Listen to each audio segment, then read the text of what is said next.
This week on The Right Side, we have a special episode for you. We profile the 4 federal NDP leadership candidates and policies that could majorly impact the Canadian economy. Also, a quick rundown of major headlines, including housing allowances, Trans Mountain, and Brad Wall retiring. This is The Right Side, episode 29, recorded Saturday, August 12th, 2017. Justice in the NDP leadership race.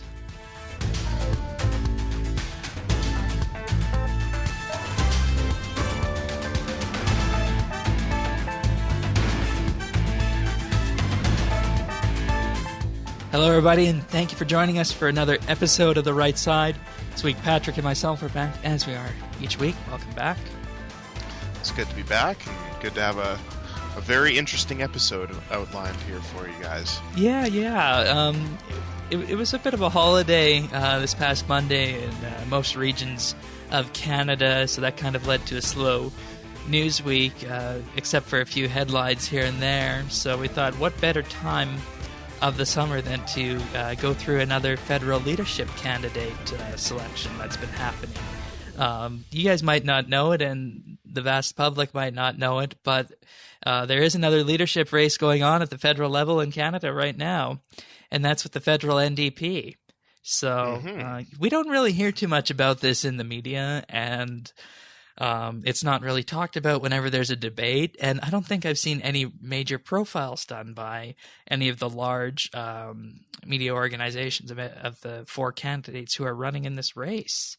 And yeah, that's right. If you're looking in the news recently, you will hardly see anything about any of these candidates or what they're talking about or their policies in the news whatsoever. And you actually have to do some digging to find out what they're actually all about. And, even what the leadership race itself is about, and how you can vote, and what the rules are with that as well. So we've got all that outlined for you coming up in just a few moments. Yeah, it's going to be very much like we did with the Conservative leadership race, except this time we're actually able to profile the members because there's not 14 of them. But before we get to that, we're just going to talk about a few of the headlines of the week and remove some sensationalism and bias from them. So we're going to start off in Alberta, and that is with what turned out to be quite the surprise to lots of people in the media and lots of people in government as well. The headline reads as finance critic Derek Fildebrandt, who was a former Wild Rose member and now part of the UCP, rents downtown digs on Airbnb while claiming a housing allowance. So the way it works is that if you live outside of Edmonton, where the legislature is, you do get a housing allowance that you can claim. So what Derek Fildebrandt did is he rented out his downtown bachelor suite on Airbnb for when he was not there. And of course, this apartment was initially paid for by the taxpayers. So between January and March, this was rented by 8 people through Airbnb. And over the same 3 months here, Fildebrandt also claimed over $7,000 in accommodation from the government in Edmonton. So as you can see here, there's kind of a bit of double dipping going on here, but Fildebrandt argues that this actually isn't against the rules. You are allowed to do this if you are if you're a government official. You can rent out your taxpayer-funded apartment effectively if you're out in your constituency or away from Edmonton and the legislature. So this opened up a whole huge discussion about whether or not the rules need to be looked at, and if indeed this actually is a problem that he has put himself into. It's been referred to the Speaker of the House, and the Speaker will look at the issue and see if it is indeed a problem. And if it comes back as not a problem, both Jason Kenney and Brian Jean, who are running for the UCP leadership, as well as Premier Rachel Notley, have said that in the fall they would be looking at changing the rules if indeed this is not a breach against the rules. So this is something that is fairly unified here across party lines. But I think the question is, this kind of defines the ultimate definition of hypocrisy, doesn't it? Being a finance critic. Yeah, and it's very interesting too because we've seen cases like this federally with people that either live in Ottawa or near Ottawa that claim high amounts of housing allowances, and uh, and it's all paid by the taxpayers, and it comes out of the funding for the federal government, and it's something that for people and for MPs that live outside of Ottawa and Toronto and Montreal and areas where it's actually kind of difficult to get to Ottawa, such as the MPs that are in the West, this housing allowance is actually a really good thing because it allows them to subsidize their housing for elsewhere. But when you think about it, they're allowed to have subsidized housing, but there's so many other people that are struggling to get housing and struggling to with the rising housing costs and a lot of people in this country that are making having trouble making ends meet, and these politicians they're not paid of little amounts. They're getting a fair amount for what they do, and for them to being able to be claiming this housing allowance when they're not using it and then double dipping it on renting it, I mean, I just think that's kind of very hypocritical of them, Yeah. you know? He earned $2,555 over 8 months. And with this, he is going to be making a payment to the Alberta Treasury of that amount to pay down the provincial debt. So he is, in effect, giving it back to the province. And you know what's more here? For MLAs in Alberta who live outside of Edmonton, they are entitled to, quote, a maximum of $23,160 a year, a fiscal year, to lease or own a property so that they can live near the legislature if their constituency is outside of Edmonton. So So what? that's, That's like almost $2,000 a month. That's quite yep, a bit. yep, that's right.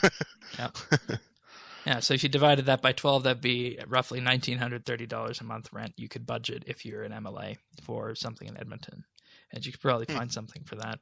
It might not be downtown, but definitely outside of downtown for that. So Hmm. we'll just have to wait and see what happens with this. But yeah, very shocking to hear this and hypocritical, to say the least. So, Hmm. all right. So what happened in BC? It doesn't look good. Well, what happened in BC was something we both expected. We saw in the news, I believe it was on Wednesday, that the BC government was going to make an announcement on the Trans Mountain Pipeline expansion. And I think you and I talked about this on that day, and I pretty much said they're going to do exactly what I'm going to expect them to do, and that's to try and stop it. And that is indeed what they said. Is that they came out with a statement that said that the Trans Mountain Pipeline expansion project is not in BC's best interest, and uh, the Attorney General David Eby and the Environment Minister George Heyman made the announcement in a press conference, and they said they're going to use every tool to defend BC's coast from the threat of tanker traffic, and they're going to do everything they can to stop the pipeline, which I should remind everyone that has been approved by the federal government and by the former BC Liberal provincial government, and it was going through anyways. And uh, well, it's basically the first piece of evidence that we have that the provincial NDP are not for resource development and that they don't want this to happen. And it's going to send the message to investors that province is not open for business and that they don't want investment whatsoever because a pipeline like this would increase the amount of money that the province would get by quite a bit. And it's something that would happen anyways, right? Yeah. Because it's just an expansion. It's not like the pipeline's not already Yeah, there. the additional or the first pipeline has existed there since the 1950s. So I mean, it's not exactly a newfangled idea to run a pipeline along that route. So I'm not exactly sure what the issue is with expanding it, aside from perhaps a philosophical, ideological issue that the NDP is pushing here, which of course we'll talk more about their federal cousins on that in just a bit.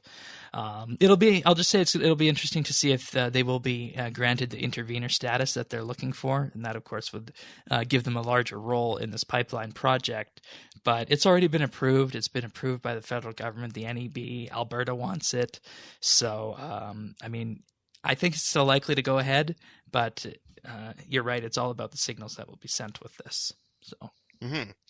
And any future plans will definitely be put on hold because of this, just because of the NDP taking government here. So we're gonna have to see what happens in the future on this, as we say quite often. But for right now, it's definitely a big story with BC's economic development and jobs and anything to do with the economy here. Indeed. All right, and the other big story, kayaks aside this week, that made the way around in Canada this week was that Premier Brad Wall in Saskatchewan is going to be resigning as the leader of the Saskatchewan Party. He gave his notice this week on August 10th and basically said that he is going to stay on until his successor has been chosen. He said in his own mind 10 years as premier and, as leader of the Saskatchewan Party in office is probably the right amount of time for him to start looking at other options and renewal for himself, renewal for the party, and renewal for the government. And the reason he's doing it right now is because he wants to give his successor a chance to put their stamp on the Saskatchewan Party government and maybe make some changes before the next election happens. It might not be known across Canada, but Brad Wall did raise the PST in Saskatchewan, and as a result, I think his popularity took a little bit of a hit from that. So, yeah, and in recent months, his government put out more of an austerity budget to help combat the economic downturn that's been going on basically across Canada, and he's been, when he was in power these past 10 years, he's been putting money heavily into resource development, especially potash, natural gas, and oil as well. And with the oil prices going down, Saskatchewan's not making as much money as it was, so he cut money to services in this last budget to be able to keep things balanced, and I think that's basically made his popularity and his opinion polls go down by quite a bit. But I think he's still a fairly popular premier, and he's still the most popular in Canada. And he's still routinely placed high in opinion polls, basically going back to when he was first elected. And he's definitely been one of the most popular premiers. And there was always questions as to if he was going to run federally for the Conservatives. And he always said that he wasn't interested in doing it whatsoever. And I think now we probably know why, is because he already had a plan in place that he was going to retire after the 10 years. Yeah, and just before we close on this story, the Saskatchewan Party has won the last 3 provincial elections in Saskatchewan, and last time they got 51 out of 61 seats, and in each of these elections they garnered over 50% of the popular vote. Mm-hmm.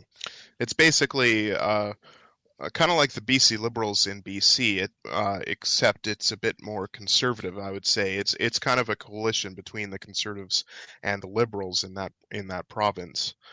Small C Conservatives and small L Liberals, of course, and it's basically formed as the anti-NDP party as well. And I think Saskatchewan has had quite a big turnaround since the Saskatchewan Party took over. They've had quite a big increase in healthcare. Their population's gone up by quite a bit, and the economy and the jobs in Saskatchewan has gone up quite a bit since Wall took over there. Definitely done great for that province. So, mm-hmm. All right, are we ready to move on to NDP land right now? All right, let's have a look at the federal NDP leadership race, and we'll tell you all about what's going on there. So first and foremost, anyone who joins the party by August 17th will be eligible to vote. That's 5 days from now. The vote will be carried out via mail and online ballot with a preferential ranked ballot similar to the way the Conservative leadership race worked, except different rounds of voting in the NDP leadership race take place week to week. So the polls for the first ballot open on September 18th and close on October 1st. If no candidate receives 50% plus one of the vote on the first ballot, the last place candidate is dropped, and then a second round of voting opens on the 2nd of October. This round of voting runs until October 8th, and at this point the procedure is repeated until we have a winner. Third round will run from October 9th to October 15th, and then the fourth ballot will run from October 16th to the 22nd, and if a final ballot is required, that will run from October 23rd to October 29th. So we could potentially see an NDP leadership race that takes over a month to conclude, starting from the very last weekend of summer all the way up until Halloween. Which, when you think about it, that is a lot of time for extra campaigning and voting. So it's going to be very important for NDP members and I think the general public to know what is going on with this leadership race. So before we get into it, we do have 4 candidates running. We have Charlie Angus, Jagmeet Singh, Guy Caron, and Nikki Ashton. So we split these candidates up, and we're going to do a little bit of a background and information on the policy where available from these candidates. So we're going to start off with Charlie Angus. Charlie Angus was first elected in 2004 for the riding of Timmins-James Bay and was the NDP's Indigenous and Northern Affairs critic. Prior to entering public life, he was a community activist and author. He has 7 published books, including biographies and works of fiction. Policy-wise, Angus is focusing on housing as a right, Indigenous children, climate change, and, quote, the new working class. His housing policy focuses on a national low-income housing benefit that addresses the problem of affordability without formal social housing. This policy plank requires an investment of $1.1 billion a year that would supposedly help house nearly 1 million people affordably and securely. The policy goes further and allocates $1 billion a year for new affordable housing, working with the provinces and territories to build between 10,000 and 15,000 new homes each year and fund them for 25 years. Unlike Caron and others, the climate change policy that Angus puts out is limited. Charlie Angus calls for a national carbon budget, which is effectively a legislated cap on emissions nationwide. A National Carbon Budget Council would advise the government on setting the carbon budget targets. He also wants to create a new Crown Corporation, that is a government-run entity, that would help drive sustainable development, which includes energy infrastructure and public transit. He also supports eliminating subsidies directed at the oil and gas sector. Under Angus's better deal for a new working class, he vows to increase the federal minimum wage to $15 per hour and index it to inflation. He also wants to increase EI benefits by decreasing the minimum number of hours required to work to 360. What's novel about this plan is that it also takes a look at women making $30,000 a year or less, and it will increase maternity benefits up to 70% of their maximum salary insurable earnings. And the bulk majority of what Charlie Angus has said has come from his campaign website. And I think it's also interesting to note here that at this point, Charlie Angus has the least written policy on his website out of any of the other candidates that we're going to be talking about. What I have summarized here is effectively his 4 major policy platforms with a few details omitted, which can be found on Angus's website. But nonetheless, these are the 4 core planks that he discusses in a general fashion. Mm-hmm. And it seems like out of the 4 candidates, he's probably the most moderate of the bunch as well. And it's also important to note that he's also the oldest candidate at 54, and he is also had quite a varied job job career before he became into politics. Yeah, You he's know, I in was re music and author and, community activist, working with the homeless, worked with his church. He's a journalist, a roofer, dishwasher. He, created punk rock bands and country bands, and he's, when you look at his resume there, it's very, very varied and interesting. It doesn't scream career politician. No, it doesn't. I think he's trying to run as kind of like the everyman of the party, someone that people can relate to. And I think in that sense he's probably trying to portray himself more as having an image rather than portraying himself based on his policies. And I think that's why he hasn't been outlaying his policies He all that seems he much. seems very much like a natural successor to Tom Mulcair Hmm. in terms of someone who I think if you took this policy platform and adjusted it for a federal election, it could have been tweaked and formed official opposition, just like Jack Layton did in the 2011 race. It's Hmm. not too out there, and it wouldn't. This I think this platform could work for the current Liberal Party as well of his, Hmm. but that's Charlie Angus. That's really all we know about him. He I think he sounds like the safe choice if people are unsure if if they're new members to the party and they don't find an idea that resonates from one of the other candidates, because the other candidates really do have fleshed out policy. So, do you want to move on to Jagmeet Singh, or is there anything Yeah, under let's move on to Angus? Jagmeet Okay, Singh. all right. He's kind of got a bit more to do with policy, but uh, he's of course a lawyer by trade, and his website very much seems to reflect that. But anyways, let's go into a bit of background on him first. He's actually the only candidate who is not a member of Parliament right now. He's actually a member of the Ontario Legislature. He was elected first in 2011 as the MPP for Bramalea Gore Malton, which is in the Greater Toronto Area. I looked it up. It's just a little bit to the west of Toronto. There, it's kind of in the Mississauga-Brampton region. Um, he's also the first turban-wearing Sikh to sit as a provincial legislature in Ontario, and he is the first to hold a deputy leader position in Canada. And he has said that if he wins the leadership, he will run to be an MP in the 2019 election, which CBC in an article describes as being reminiscent to Jack Layton, who won in 2003 and then ran in the 2004 election.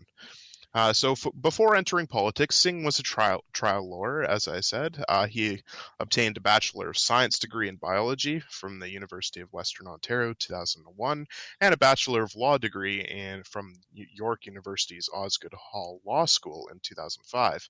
And Singh has stated that his background in criminal defense contributed to his decision to enter politics, particularly his work advocating for the protection of rights entrenched in the Canadian Charter of Rights and Freedoms.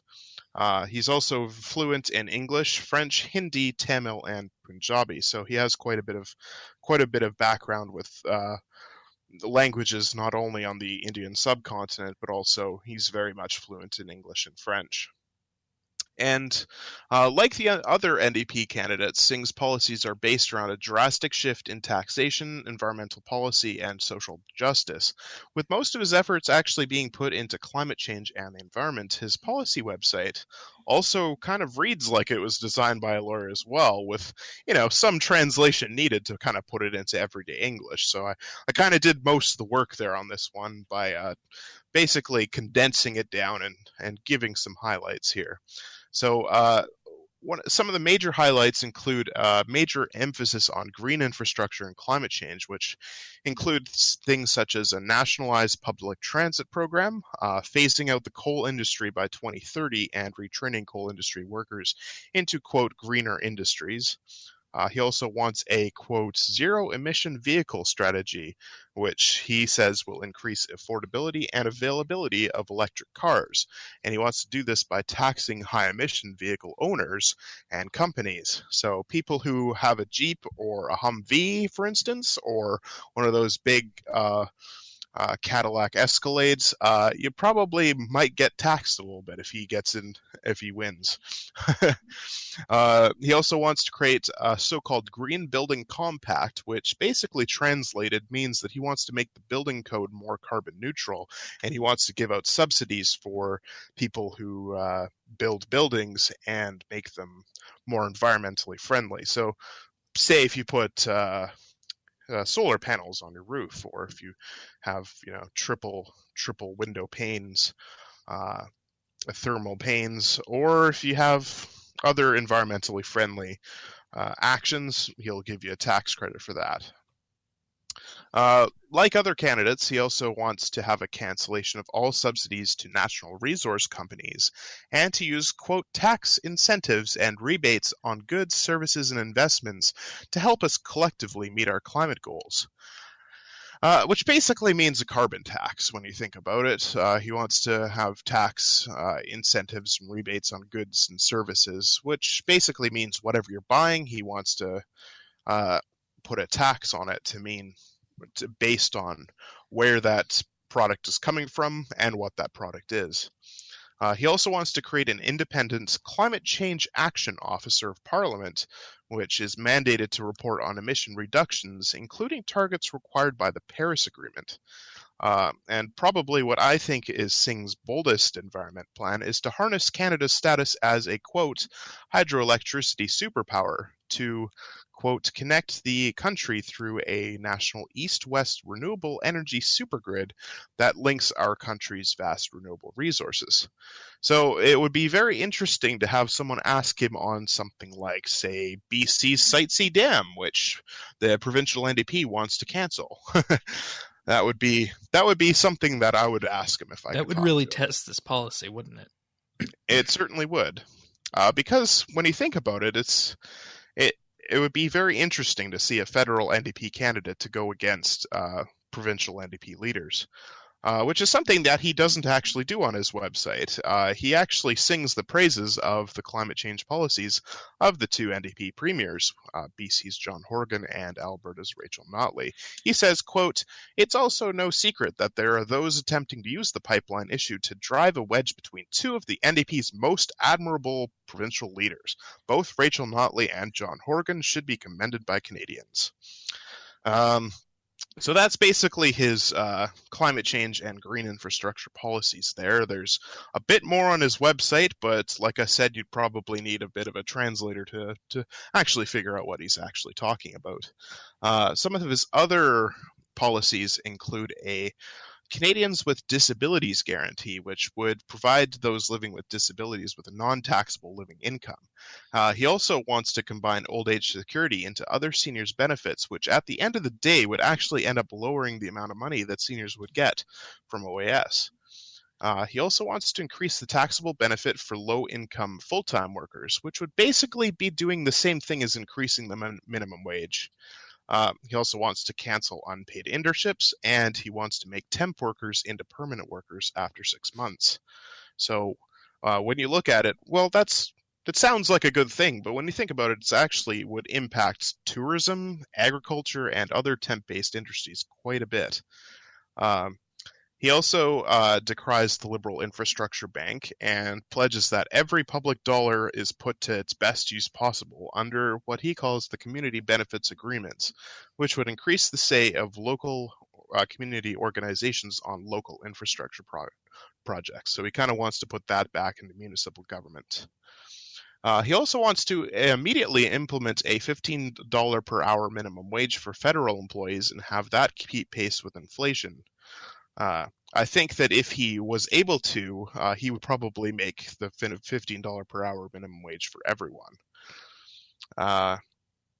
His taxation plan also has quite a few wide-sweeping changes. He wants to introduce a couple of new tax brackets for high-income earners, including 2 new tax brackets for Canadians earning over $350,000 and $550,000 a year.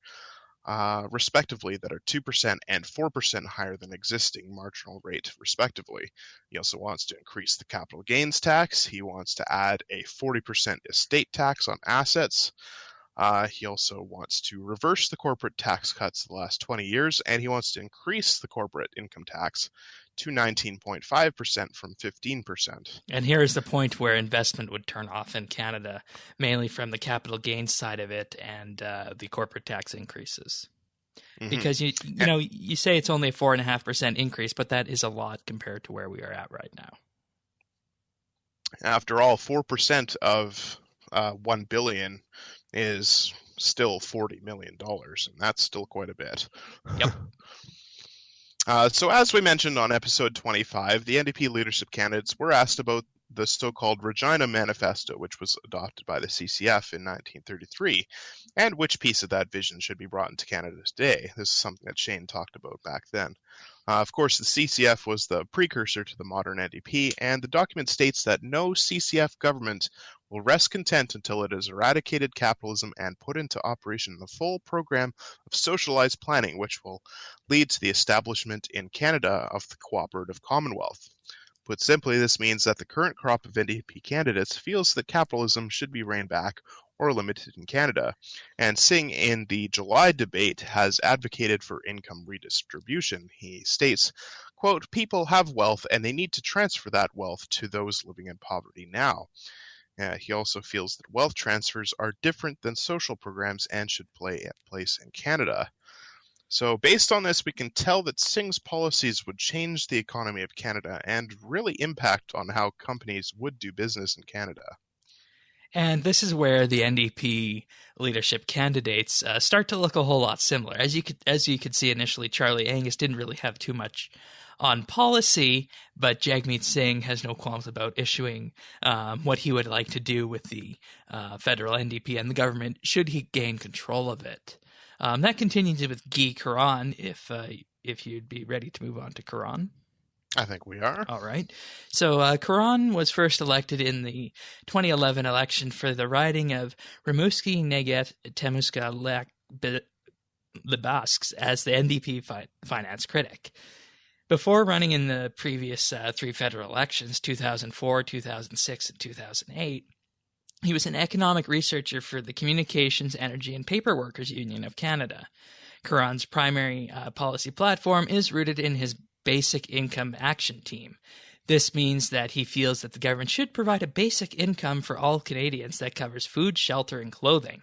Caron also aims to pursue climate justice for Canada. Climate justice refers to our, quote, responsibility to act now to avert the catastrophic effects of climate change. And aside from increased funding to public transit, this also includes a carbon tax, much like the current federal government aims to implement, except hitting the $50 per ton target in 2020 rather than 2022, which is what the current Liberal government is aiming for. Caron will also increase the carbon tax to $100 per ton in 2025 and $150 per ton by 2030. So if you look at where we're at right now by 2020 and then over the next 10 years, that's going to be basically a 3 times increase in the carbon tax. Yeah, and if you look at it right now, the BC provincial carbon tax is only $10 per ton right now. So increasing of up to $150 per ton is 15 times as much. And that's quite a bit in just 13 years. Oh, it is. Caron also wants to begin the phase out of fossil fuel powered cars with a target of hitting 50% of all vehicles to be electric by 2041. And Caron also, with this, calls for a, quote, carbon border adjustment tax, which put simply is a tariff on goods coming into Canada. He says revenues generated will be rebated to Canadian companies whose sales are harmed due to less rigorous carbon tax schemes than our own. What this ultimately does is increase the price of everything coming across our border, if it's coming from a higher carbon economy, and violates the very policies of free trade with our trading partners. What's more is that in addition to goods coming across the border, Caron is willing to totally overhaul the National Energy Board. And as we know, the National Energy Board is the board that makes energy decisions regarding pipelines and new oil projects. And he wants to make the National Energy Board fit with his own goal of a future for renewable energy. What this, of course, neglects is that the economy of Western Canada is driven by the energy industry largely. And this is also good for Eastern Canada, as a project in Alberta or BC has an economic flow down to Ontario and Quebec. Now, when it comes to tax policies, Caron's policies will be drastically cool the Canadian economy in terms of investment. Caron wants to raise taxes on the middle class and transfer the Trudeau government's middle tax cut to those making under $45,000 a year. He wants an inheritance tax of 45% on assets over $5 million and a wealth tax of 1% of net worth on the wealthiest 10% of the population. This affects personal investment choices, and of course, that has an influence on where and how money is kept. The real point, though, is that he wants to increase the corporate tax rate from 15% to 19%, just as Singh did. And while this is still below the American corporate tax rate of 35%, this will have a chilling effect on the Canadian economy in terms of investment. Finally, when it comes to democracy, which of course is the institution that these people will use to get elected and the institution we should all hold dear, Caron states that the first act of his government will be related to electoral reform. He will establish a mixed-member proportional system, and Canadians will get to ratify the system after 2 election cycles under voting with the new system. So he doesn't even say he's going to call a referendum on electoral reform. He is just going to make it happen and bring it into a mixed-member proportional system. And I think he's also the only one that has talked about electoral reform on their website as well. Yes, that's what I saw as well. And to clarify, mixed member proportional means that if a party gets 40% of the vote, they get 40% of the seats, but people will have the ability to still elect individual MPs, hence where the mixed member side of it comes from. And I found it really interesting that he wants the system to persist for 2 election cycles before we finally get a referendum on it. That seemed a little bit odd. Which also seems really undemocratic for someone in the New Democratic Party. So, well, as we know, organizations and countries that have democratic in their name sometimes aren't actually democratic. Makes sense. Not that I'm making any comparisons here, but the Democratic People's Republic of Korea comes to mind at this point, which is probably one of the most undemocratic countries in the world. And in everyone else's mind recently. Exactly. But that's getting a little bit off topic. So shall we get to our last candidate? Which is Nikki Ashton. What do you got? Yeah, so Nikki Ashton, we saved her for last because I think she might be actually the most interesting candidate of the bunch.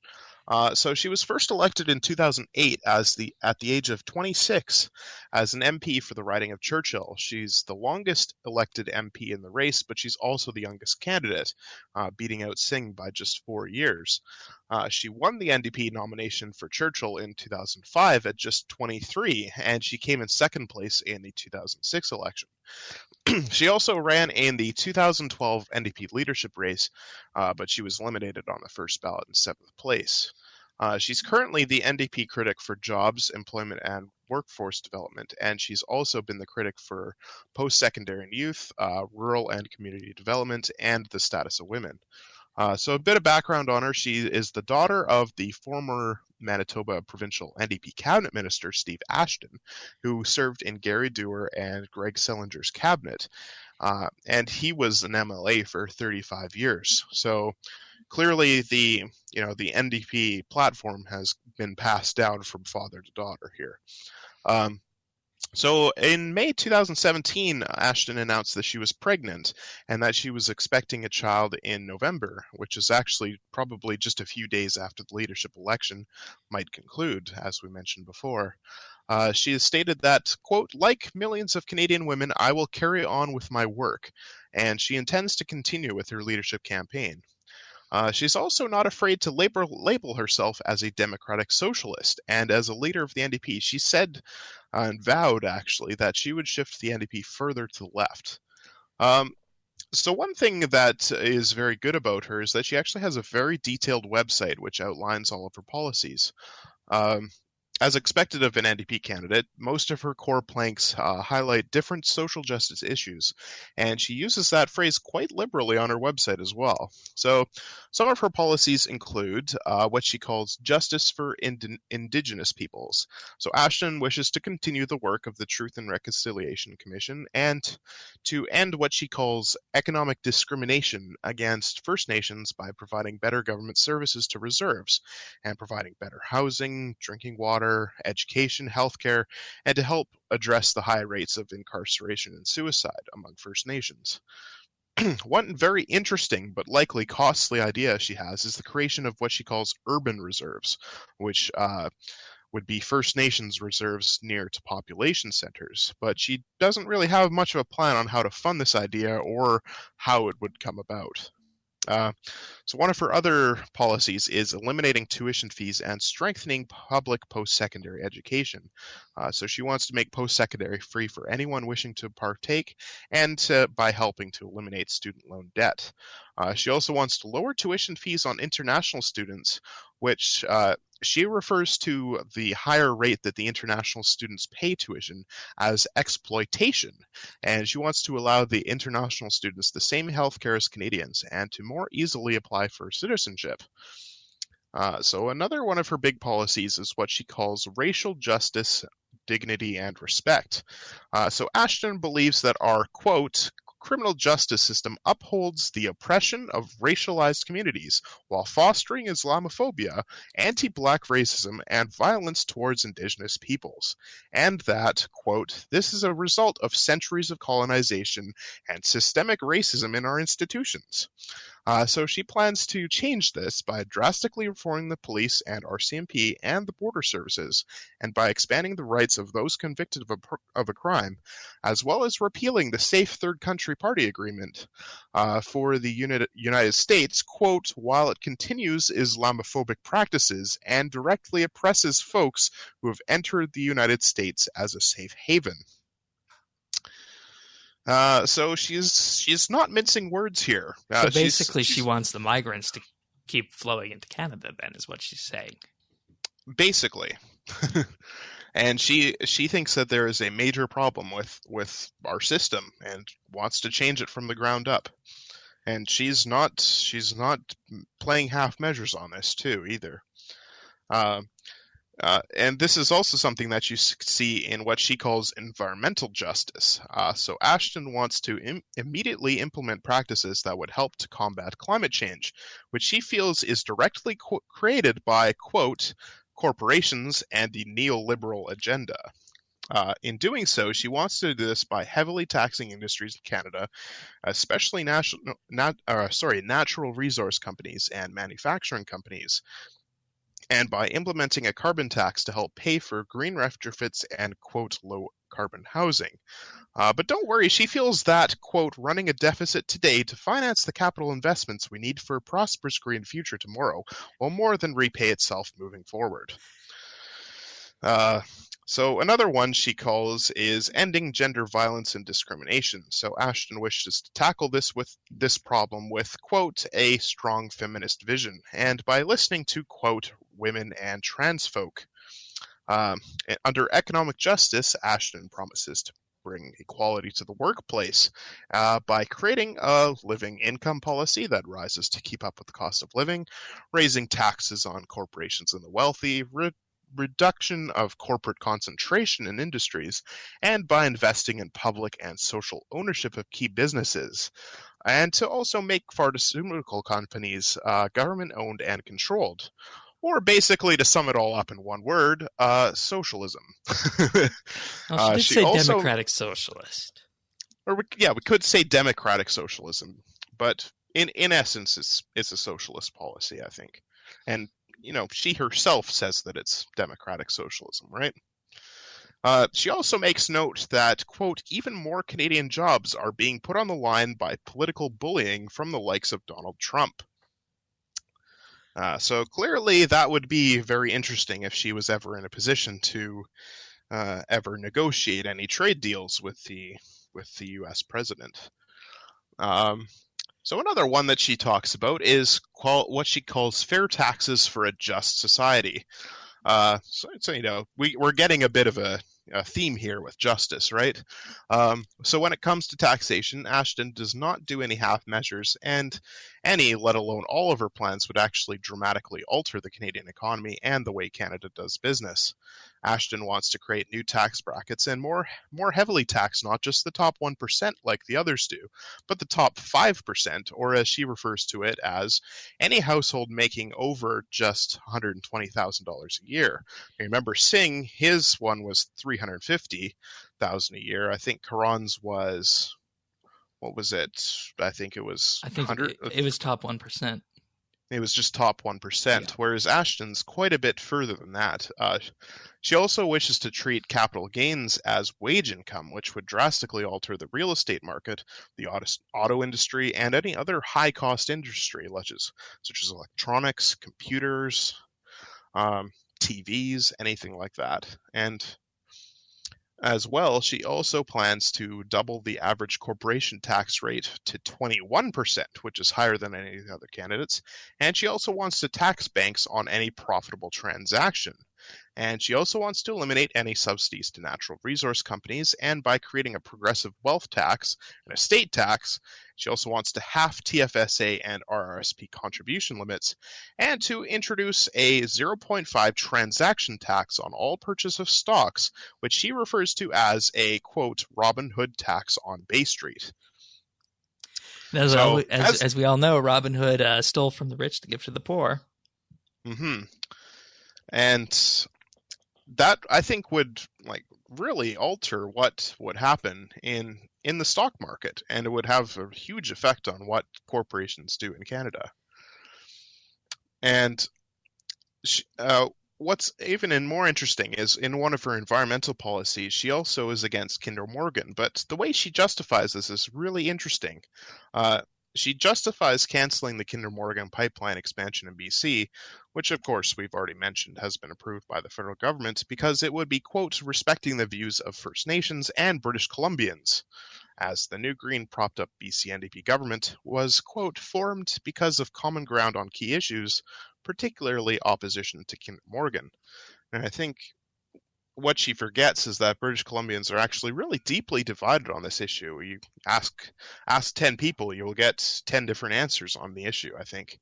And the current government is also just being barely propped up right now, and it really doesn't have a clear mandate to meddle and reverse decisions that are already made, as we talked about before. But I think one of probably the most controversial issue that she talks about on her website is what she calls a just peace in the Middle East. So Ashton's website page on the Middle East is actually only just a few sentences long, which is in comparison to her veritable essays on climate change and what she calls economic justice. However, after doing a little bit of digging, it's actually easy to see why. So I was looking in the news and looking through all the articles, and she's actually done interviews where she supports the creation of a state of Palestine, which she calls a just and equal peace for all in the Middle East. But she's actually attended a rally in Montreal, which was remembering the Nakba, which is an Arabic term criticizing the creation of the modern state of Israel. She also posted photos on her Facebook page, which were showing her in front of posters depicting the likeness of Ahmad Sadat, which is the jailed leader of the Popular Front for the Liberation of Palestine, which the Canadian government has actually labeled a terrorist organization. And Ashton said, quote, it was also powerful to join many at a rally in solidarity with those on hunger strike in Palestine today. The NDP must be a voice for human rights, for peace and justice in the Middle East. I am inspired by all those who in our country are part of the struggle for justice.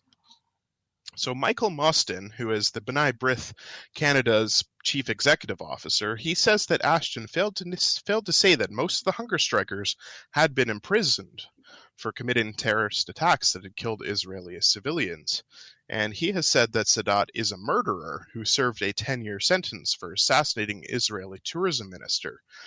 He said, quote, this is the leader of a listed terrorist organization, and here we have an MP seeking to lead her party and possibly the country too, to promote a symbol of a banned terrorist group. He said, it just doesn't get any worse than that. Quite as frankly, Ashton I'm herself. glad he said that, because at this point it sounds as though we have an anti-Israeli, almost an Israeli apartheid candidate running here. Hmm. And as Ashton herself says, I have consistently spoken out for peace and justice in the Middle East, including for Palestinians. As someone who is completing a PhD in peace and conflict studies, it is clear to me that one must speak out in the face of injustice. So after kind of reading all of those policies, it's really clear to me that Nikki Ashton would dramatically change Canada in her own democratic socialist vision, were she ever to get anywhere near to a position where she would actually be able to pass her own policy decisions. In just my opinion, I think implementing her platform would not only put the government deeply into debt, but I think it would also severely cripple the Canadian economy and the purchasing power of everyday Canadians, all in the name of what she calls justice and equality. And she is by far the furthest to the left of the candidates that we have profiled here today, I think. It certainly seems that way. And, you know, this is exactly why we're doing this, because we have this discussion here of the NDP leadership candidates. None of these points have been talked about in the media. If you had during the Conservative leadership race, well, we did during the Conservative leadership race, we had folks like Brad Trost and Pierre Lemieux who branded themselves as social conservatives, and them, along with Kelly Leach, were probably the furthest to the right in that race. And they got tons of attention on the national media stage for their views. But it is really hard to find anything in the media today about any of these candidates and what they believe, specifically Nikki Ashton, Jagmeet Singh, and Guy Caron. So um, they're out there. The data is there. The info is there. It just needs to be read and delivered to people. So Mm-hmm. And you start to wonder if the media is doing this on purpose, just not talking about them because they feel maybe people won't be interested about the NDP because they're just a it's the middle third of party. summer, third party. But like we said before, third party can make their way to first party. Just look at the Liberals in the last election. Exactly. Or the NDP here in Alberta. Mm-hmm. And it can happen, and so that's why it's important to really disseminate this information and really parse what they're actually saying, what they believe, and what they stand for, and what they would do if they were elected leader, or if they became prime minister. Who Indeed, knows? indeed. Or even if they had a power sharing agreement in a minority government scenario with the Liberals, for example, in Mm-hmm. 2019, as is Yeah, happening like in BC right now. exactly. So, all right. Well, I think that leads us nicely to our word of the week, which is justice, which of course is a noun. And it's defined as the just behavior or treatment, a concern for justice, peace, and genuine respect for people, or the quality of being fair and reasonable, the justice of his case, the administration of the law, or authority in maintaining this, a tragic miscarriage of justice. Or justice is the personification of justice, usually a blindfolded woman holding scales and a sword. That is what the vast majority of people will see justice as. And it's kind of interesting applying that term to climate justice, social justice. I'm not sure what else the NDP applied it to here, but I think those are the main two. Economic Economic justice, justice, justice peace in the Middle East. right? There was like just taxes. Uh, uh, a lot of different things that they used to describe justice as being. And I think when you look at the just dictionary definition, they refer to it as, fair behavior and treatment. And I think in a sense I think they're hijacking the term into Oh, what yeah, they most what they feel definitely. justice should be. Yes. All right. Well, I think that does it. Hopefully, that is a wide opening of what the current crop of NDP leadership candidates are running. As we mentioned, memberships close on August 17th, and the first vote happens on September 18th, with potential carrying all the way to October 29th, just before Halloween. So we'll see how many rounds it takes. I don't imagine it will take 4 rounds since we only have 4 people, probably 1 or 2, depending on who comes in first. But it'll definitely be interesting to watch. Anything else before we depart for this week? I think that's it, but as always, you'll find full show notes about what we talked about at rightsidenews.ca. You can also find us at Twitter and on YouTube at rightside.ca and on iTunes. If you want to go through there and subscribe through that, you can find us a quick link at rightsidenews.ca/iTunes. And with that being said, thank you for sharing your time with us, and we'll see you next week for another episode of The Right Side. We will see you soon.